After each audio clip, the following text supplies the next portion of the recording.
Hello everyone, তোমরা যারা যারা এই বছর তোমাদের বিএসসি বা বিএ কমপ্লিট করেছো এবং তোমরা এর পরবর্তী ক্ষেত্রে চাইছো যে প্রেসিডেন্সি ইউনিভার্সিটি থেকে তোমরা তোমাদের এমএ বা এমএসসি করবে, তো তোমাদের জন্য কিন্তু আজকে একটা গুড নিউজ রয়েছে। প্রেসিডেন্সি ইউনিভার্সিটি থেকে এমএ বা এমএসসি করার জন্য যে এন্ট্রান্স এক্সামিনেশনটা হয়ে থাকে সেটা আমাদের ওয়েস্ট বেঙ্গলের যে ডাব্লিউবিজি বোর্ড রয়েছে আমরা জানি সেটা কিন্তু কন্ডাক্ট করে থাকে এই এক্সামিনেশনটা, এবং এই পরীক্ষার যে সমস্ত টাইম টেবিল সেটা কিন্তু ডাব্লিউবিজি এর অফিসিয়াল ওয়েবসাইটে আপলোড হয়ে গেছে।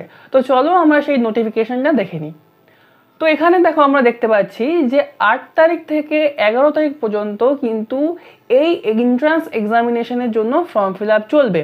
ওকে, এই ফর্ম ফিল আপ করার পরে যদি তোমাদের কোনো কারণে মনে হয় যে কোনো ভুল হয়ে গেছে, তার জন্য কিন্তু 12 তারিখে একটা কারেকশন উইন্ডো খোলা হবে, এবং যেটার মাধ্যমে কিন্তু তোমরা এই তোমাদের ফর্মে কোনো কিছু ভুল থাকলে বা ত্রুটি থাকলে সেগুলোকে কিন্তু ঠিক করে নিতে পারবে। ওকে, 19 তারিখ থেকে 24 তারিখ পর্যন্ত কিন্তু এই এক্সামিনেশনের তোমরা অ্যাডমিট কার্ড ডাউনলোড করতে পারবে, এবং যেই অ্যাডমিট কার্ড থেকে তোমরা দেখে নিতে পারবে যে তোমাদের কোন কোন জায়গায় সিট পড়েছে। ওকে, এবং আগস্ট মাসের 24 তারিখ অর্থাৎ রবিবার কিন্তু আমাদের এই এক্সামিনেশনটা রয়েছে। সবাইকে বেস্ট অফ লাক, তাড়াতাড়ি সকলে ফর্ম ফিল আপ করে নিও।